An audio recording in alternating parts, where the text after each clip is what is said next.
What's good, people? I wanted to jump on here and have a conversation about AI. I don't see a whole lot of people having, and a lot of people don't know that I studied and I studied sociology. So I've always been fascinated with people and technology. And we are now ushering in this new era of, and we're in the check it out, see how convenient and awesome it is phase. And it is important to remember that everything that is going to disrupt, destroy us is always going to be marketed to us, firstly, as look how convenient this is, look how efficient we're going to be.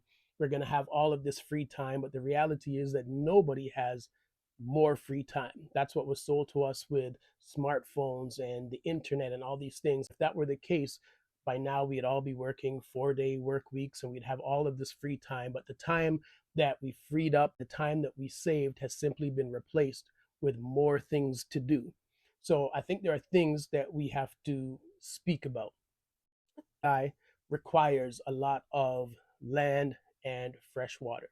During COVID, Bill Gates was buying up all of this farmland. He's now the number one owner of farmland in the United States of America. We have to ask ourselves, is that land going to be used for growing food or for the creation of data centers to run AI, given that Microsoft is such a big player in this world of AI? If it is the latter, what is that going to mean for access to fresh food, to good food, etc.? So that's one of the things that we're not speaking about. We've all heard the rhetoric from President Trump about Canada being the 51st state. We act as though this is happening in a vacuum. But what are two things that Canada has in abundance? Land and access to fresh water.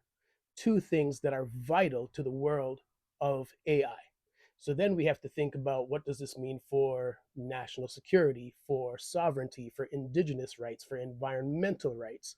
So all of these things are happening and we aren't speaking about it because we're still in the check it out, this is so exciting, look at all the things that I can do phase. We don't realize all of these other things that are happening. And by the time we realize how much this is actually going to cost us as social human beings, it is definitely going to be too late. So I'm not saying don't participate in any of this stuff. I'm just saying we need to be having these conversations about what is the impact and ramifications of AI as we move forward and usher in this new world that none of us are prepared for, in terms of how it is going to affect how we live, exist, and relate to each other as human beings.